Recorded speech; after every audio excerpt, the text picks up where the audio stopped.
Membangun sebuah kapal raksasa di padang pasir kering yang tandus memang terlihat seperti sebuah kegilaan yang tak masuk akal. Ratusan kilometer jauhnya dari lautan atau sungai besar, sebuah struktur kayu raksasa menjulang tinggi, menantang logika siapapun yang melihatnya. Namun, proyek raksasa ini bukanlah hasil dari sebuah delusi, melainkan sebuah manifestasi ketawakalan tingkat tinggi dari seorang rasul yang menerima perintah langsung dari Sang Pencipta. Ini adalah kisah tentang keyakinan yang tak tergoyahkan, yang akan terbukti kebenarannya saat langit tiba-tiba menumpahkan air bah yang mengubah daratan menjadi lautan mematikan. Jauh sebelum kayu pertama dipotong, peradaban manusia saat itu sedang berada dalam titik terendahnya. Masyarakat hidup dalam kegelapan spiritual yang pekat, menyembah berhala-berhala batu buatan tangan mereka sendiri, dan mengabaikan Tuhan yang Maha Esa. Kezoliman merajalela, kesombongan menjadi pakaian sehari-hari, dan kebenaran dianggap sebagai kebohongan belaka. Di tengah kejahiliahan ini, diutuslah seorang utusan yang membawa misi luhur untuk mengembalikan manusia ke jalan yang lurus. Beliau berdakwah siang dan malam tanpa kenal lelah selama ratusan tahun untuk menyadarkan kaumnya dari kesesatan yang nyata.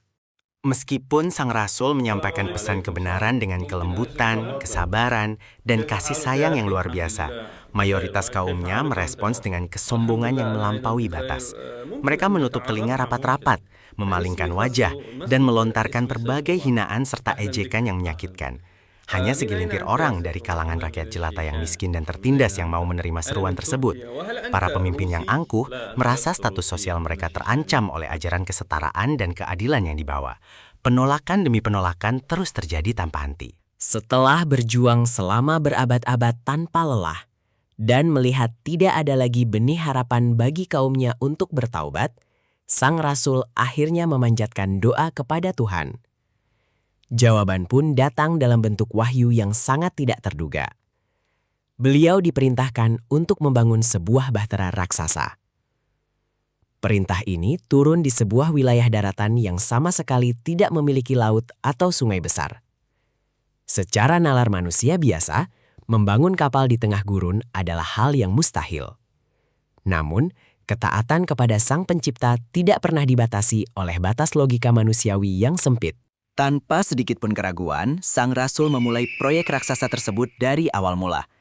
Karena tidak ada hutan di sekitar wilayah mereka, langkah pertama yang diambil adalah menanam bibit-bibit pohon di hamparan tanah yang tandus. Bayangkan tingkat kesabaran luar biasa yang dibutuhkan untuk menanam dan menunggu pohon-pohon itu tumbuh besar di lingkungan yang sangat tidak bersahabat. Selama bertahun-tahun, sang rasul dan sedikit pengikut setianya merawat pepohonan itu dengan penuh keyakinan. Proses ini sendiri merupakan ujian keimanan yang berlapis-lapis sebelum kapal mulai dibangun. Ketika pohon-pohon telah tumbuh kokoh, mereka menebangnya dan mulai merangkai mahakarya kayu yang belum pernah ada sebelumnya dalam sejarah umat manusia.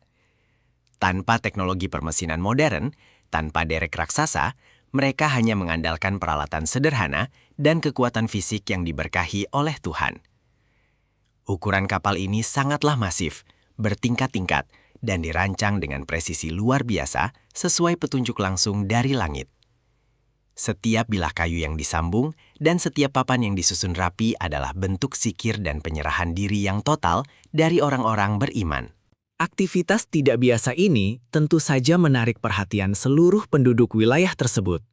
Setiap kali para pemimpin kaum dan warga melewati lokasi pembuatan kapal raksasa itu, mereka melontarkan cemoohan yang sangat kejam.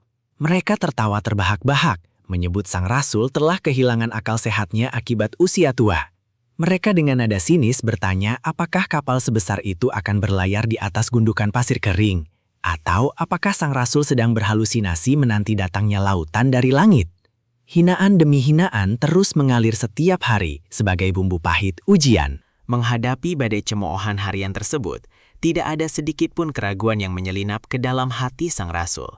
Ketawakalannya bagaikan gunung batu kokoh yang tak goyah oleh hembusan badai angin.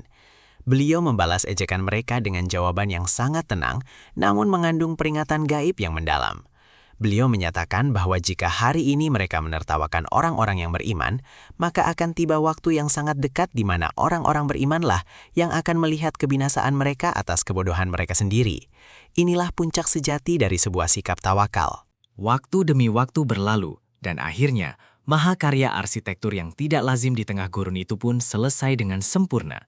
Sebuah batera kayu raksasa yang dilapisi atau aspal alami di setiap celahnya agar sepenuhnya kedap air, berdiri menjulang membelah cakrawala padang pasir kering.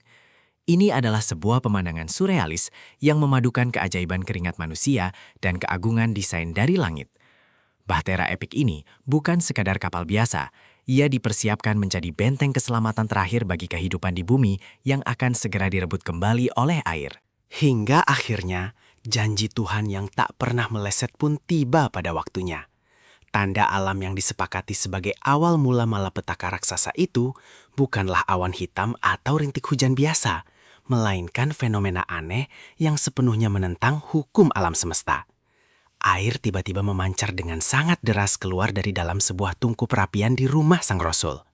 Titik yang seharusnya memancarkan hawa panas dan api justru berubah menjadi mata air pertama. Memahami tanda gaib ini, Sang Rasul segera menyadari bahwa hari pembersihan besar untuk kaum yang zolim telah dimulai.